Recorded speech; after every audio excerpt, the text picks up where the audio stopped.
문재인 대통령이 기획하고 추미애 법무장관이 실행한 윤석열 검찰 대학살은 전두환 정권의 야만보다 더 심각한 야만입니다.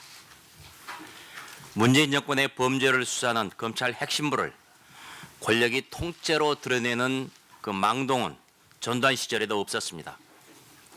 역사는 문재인 정권을 전두환 독재를 능가하는 최악의 독재 정권으로 기록할 것입니다.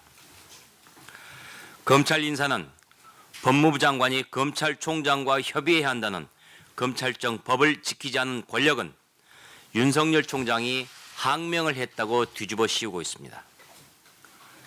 추미애 장관은 국회 법사위에서 윤 총장이 내 명을 거역했다고 말했습니다. 이낙연 총리는 윤 총장을 조사하라고 했습니다. 민주당 수석 대변인은 윤 총장이 항명했다고 말했습니다. 윤 총장을 압박해서 사퇴하도록 하거나 그를 경질할 명분을 만들기 위해 얼토당토 않는 논리를 뒤집어 씌우고 있는 것입니다. 적반하장도 이런 적반하장이 없습니다. 정권은 검찰 중간 간부에 대한 2차 대학살을 계획하고 있다고 합니다.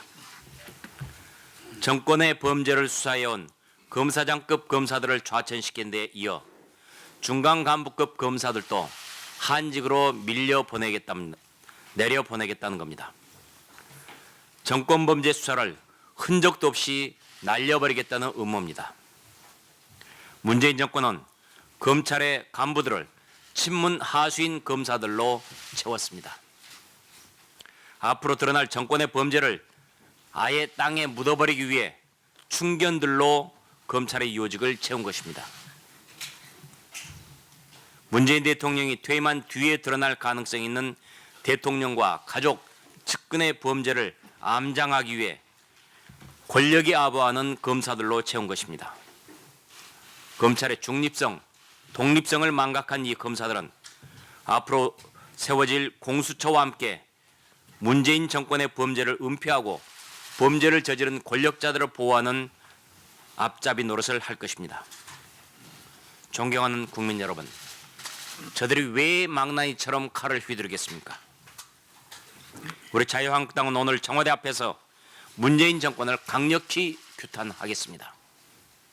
국민을 위해서 써라고 쥐어준 권력의 칼을 정권의 범죄를 감추기 위해서 쓰는 저들을 국민을 대신해서 규탄하고 경고하겠습니다. 자유한국당은 문재인 대통령에게 요구합니다. 검찰 대학살 이사를 즉각 처리하십시오. 추미애를 경질하십시오. 그리고 국민에게 사과하십시오. 문 대통령이 자유한국당의 요구를 거부할 경우 문재인 심판론은 터져 나올 것입니다. 상식과 양식을 지닌 현명한 국민은 4월 총선에서 야만의 문재인 정권을 반드시 심판할 것입니다. 문재인 대통령, 민심의 바다가 거칠어지고 있음을 직시하십시오. 민심의 바다는 권력의 배를 띄우기도 하지만 엎어버릴 수도 있다는 것을 명심하십시오. 정세균 후보자에 대한 민주당의 태도가 오만하기 짝이 없습니다. 민주당은 검증위 운영과 추가 청문회 기간을 오늘까지 하겠다고 못 박았습니다. 그리고 자유한국당이 청문 보고서를 채택하도록 노력한다라는 약속을 해줘야만 검증위원회를 구성할 수 있다고 말했습니다. 민주당은 다음 주 월요일인 13일 날 국회 본회의를 열고 정 후보자 임명동의안을 처리한다는 일정도 일방적으로 정했습니다. 화성 동탄 택지 개발 비리 연루 의혹 등 정 후보자 의혹이 전혀 소명되지 않았는데도 민주당은 인사 검증위 활동에 조건을 붙인 것입니다. 의혹 관련 자료도 전혀 제출하지 않은 채 정 후보자에 대해 검증을 기피하겠다고 떼를 쓰고 있는 것입니다. 또 어제는 임야에 이어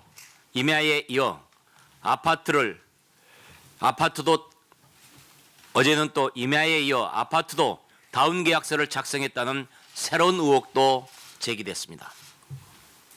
인사청문회 원칙은 검증이 먼저고 청문보고서 채택은 그 다음입니다. 상식을 가진 국민은 입법부 수장을 지낸 분이 총리 후보자가 된 것 자체가 삼권 분립 정신에 위배되는 것이다. 그래서 있을 수 없는 일이다고 판단하고 있습니다. 문재인 대통령의 입법부 무시, 정 후보자의 출세욕, 이 두 개가 결합돼서 헌정사에 전례가 없는 아주 나쁜 일을 만들고 있는 것입니다. 더 어이없는 것은 도덕성 검증을 피하겠다는 정 후보자와 민주당의 배째라식 태도입니다.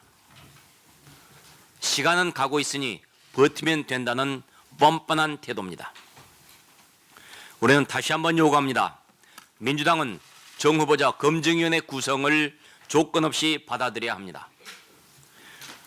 또 정 후보자는 청문회 때 내지 않은 자료 일체를 즉각 제출해야 합니다. 민주당이 13일 본회의를 열어 정 후보자 임명동의안을 일방적으로 처리하는 폭거를 일으킨다면 총선에서 좌파 독재 정권 반드시 심판하자는 분노의 목소리가 터져나고야 말 것입니다. 박영선 중소벤처기업부 장관과 대통령의 복심으로 일컬어지는 윤건영 전 청와대 국정기획상황실장이 벌이고 있는 구로을 지역구 물려주고 물려받기 행태가 가관입니다.